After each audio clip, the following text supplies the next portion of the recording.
goals, but how to reach them. And I think we're pursuing them successfully. We've been able to do two things. Put the knife at Hamas's throat. That was the military effort by Israel.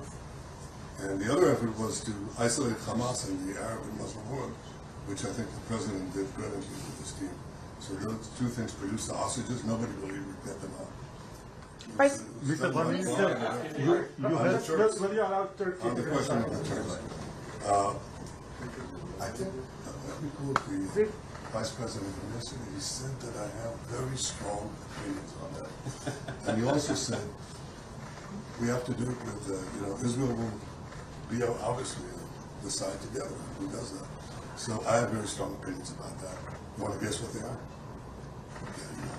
Vice President, can you comment on whether Washington is directing Israel's decisions? I want to address that. So, look, we don't want in Israel, we don't want a vassal state, and that's not what Israel is. We don't want a client state, and that's not what Israel is. We want a partnership. We want an ally here. And the president believes very strongly that if Israel honestly, with our Gulf Arab allies, can play a very positive leadership role in this region, to where, frankly, the United States can care less about the Middle East because our allies in the region are giving up and taking control and taking ownership of their area of the world. Now, that doesn't mean we don't have interests here. That doesn't mean we don't care about what happens here.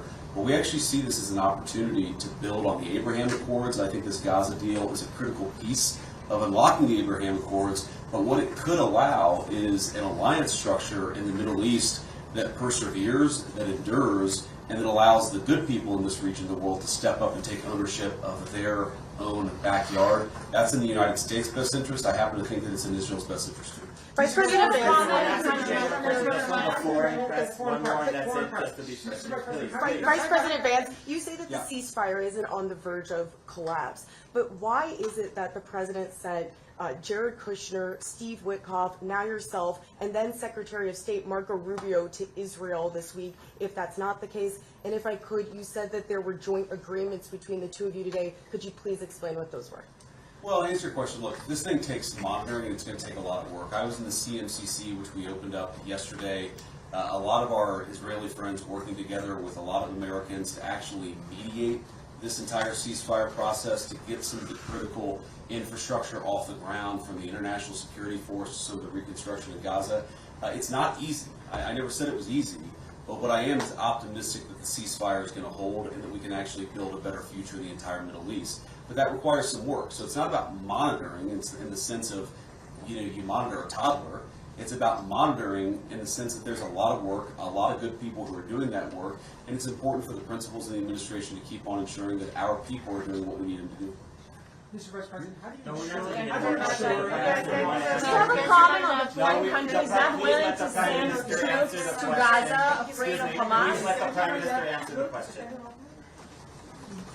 The first thing I got to say is, relative to the previous question, that when it comes to Israel's security, we do what we have to do. Right? That's always the case. That's not a question. But America has an interest in strong Israel, as you just heard from the Vice President. And Israel has an interest in a strong America. America has other interests in this region where we can be flexible to accommodate that. That's good, because a strong America is in our interest. And equally, as you just heard the Vice President say again, a strong Israel serves America's interest in stabilizing this very unstable region. And you can't stabilize it without a strong Israel. So we make the decisions for the security of Israel, but we make common decisions for the region, which I think can serve us both. And that's what we discussed today. We discussed this idea of the day after. Remember, everybody said you don't have a day after, you don't have a day after. We're just creating an unbelievable day after with a completely new vision of how to have the civil government, how to have the security there. Who could provide that security there? Again, with Israel taking care of overall security always. And we discussed that. And I think we have some very, very good ideas how to proceed. It's not going to be easy, but I think it's possible. Yeah, I mean, we're really creating a peace plan and an infrastructure here where nothing existed even a week and a day ago. That's going to require a lot of work. It requires a lot of ingenuity. But again, I just, having seen what's already been built in just the past 7 days, I think that we're on an incredible pathway here to do something that has never been done. And I think you've heard Steve Witkoff say this, you've heard the president, I believe, say this, that if we do this the right way, it could create a model, I think, that could lead to other peace agreements all over the world, because it shows what's possible when you're willing to think outside the box and actually put some elbow grease to get it done. A comment on the report that other countries are not willing to send forces to Gaza. Press, thank you very much. Thank you. Excuse me, sir. Thank you very much. Yeah, thank you. Thank